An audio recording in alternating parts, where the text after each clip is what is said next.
కొండేటి వేణుగోపాల్ రెడ్డి వర్ధంతిని పురస్కరించుకొని ఆదివారం సూర్యాపేట పట్టణ కేంద్రంలోని తెలంగాణ తల్లి విగ్రహం వద్ద తెలంగాణ విద్యార్థి యువజన సమితి ఆధ్వర్యంలో జరిగిన కార్యక్రమంలో తెలంగాణ జనసమితి అధ్యక్షులు శాసన మండలి సభ్యులు ప్రొఫెసర్ కోదండరాం పాల్గొని వేణుగోపాల్ రెడ్డి చిత్రపటానికి పూలమాలలు వేసి నివాళులు అర్పించారు। ఈ సందర్భంగా కోదండరాం మాట్లాడారు।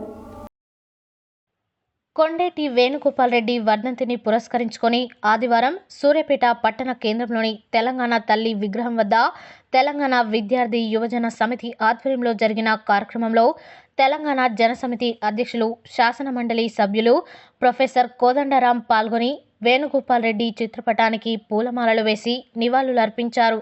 ఈ సందర్భంగా కోదండరాం మాట్లాడుతూ ఎంతోమంది అమరవీరుల బలిదానాల ఫలితంగా ప్రజా పోరాటాల ఫలితంగా తెలంగాణ రాష్ట్రం ఏర్పడిందని, గత 10 సంవత్సరాల కాలంలో అమరవీరుల త్యాగాలను కేసీఆర్ పట్టించుకోలేదని, వాళ్ళకి తగిన గౌరవం గుర్తింపు కూడా ఇవ్వలేదని ఆవేదన వ్యక్తం చేశారు।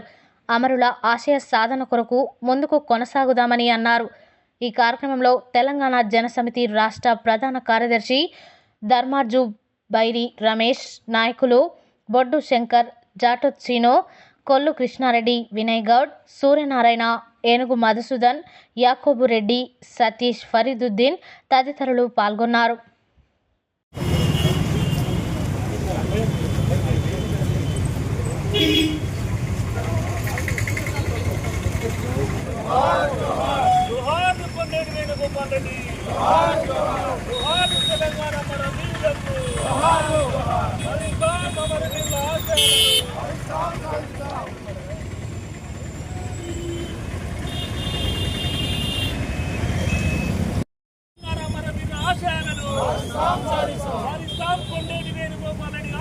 దేశంలోనైనా ప్రభుత్వాధికారాలను నిర్వచిస్తాయి।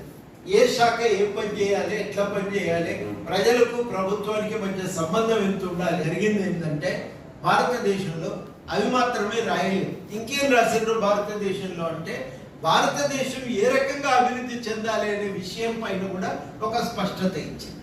వాళ్ళు ఏమన్నారంటే భారతదేశ అభివృద్ధి పథం ఎట్లా ఉండాలి, మన ప్రయాణం ఎట్లా నడవాలి, ఎటు దిక్కు నడవాలి। అందుకని జవహర్లాల్ నెహ్రూ ఆబ్జెక్టివ్స్ రెజల్యూషన్ ప్రవేశపెట్టినప్పుడు అందులో ఇవన్నీ స్పష్టంగా బయటకు వస్తాయి। ఎందుకోసం రాజ్యాంగం అంటే కేవలము ఆ పౌరుల స్వేచ్ఛను నిర్వచించడమే కాదు మాత్రమే కాదు, ఈ రాజ్యాంగం ఎందుకంటే మనం ఇంతకాలం అసమాన సమాజంగా బతికినాం। ఈ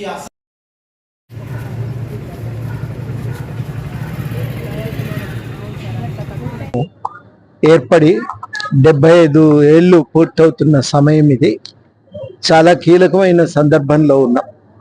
ఈ రాజ్యాంగం వాస్తవానికి ఇది స్వాతంత్రోద్యమం నుంచి పుట్టింది।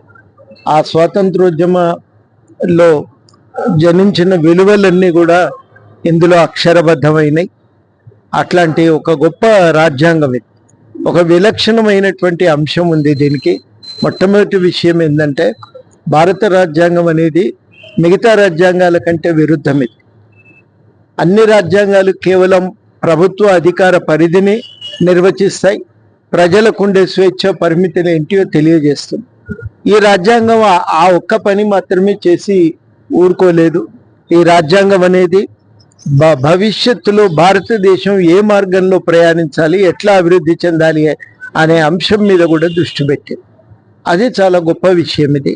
అందుకని ఈ ప్రయత్నం ఎందుకు చేసిండ్రు అంటే మనం కేవలము ఒక పాలనా యంత్రాంగాన్ని ఏర్పాటు చేస్తే సరిపోదు, దానితో పాటుగా భారతదేశంలో ఒక సమానత్వాన్ని పెంపొందించాలంటే ప్రభుత్వాలు అధికారాన్ని ఎట్లా ఉపయోగించాలో కూడా స్పష్టం చేయాలని వాళ్ళు రాజ్యాంగ నిర్మాతలు అనుకున్నారు। అందుకని రెండింటిని కూడా దీంట్లో పొందుపరిచారు। ఈ రాజ్యాంగం చాలా స్పష్టంగా ప్రజలకు ఉండే స్వేచ్ఛను తెలియజేస్తుంది। ప్రతి వ్యక్తి ఆత్మగౌరవంతో బతకటానికి వీలుగా వనరుల పంపిణీ చేస్తుంది, తన అధికారాన్ని వినియోగిస్తుంది। అది వాళ్ళటి కర్తవ్యం। ఈ పరిస్థితుల్లో ఇవాళ ప్రజలు ఈ అధికారాన్ని కాపాడుకోవాలి। ప్రజలకు మనం స్వేచ్ఛను కాపాడుకోవాలి, ఆత్మగౌరవంతో బతకాలి అంటే ఈ రాజ్యాంగం ఉండవలసిందే అనే నిర్ణయానికి వచ్చింది।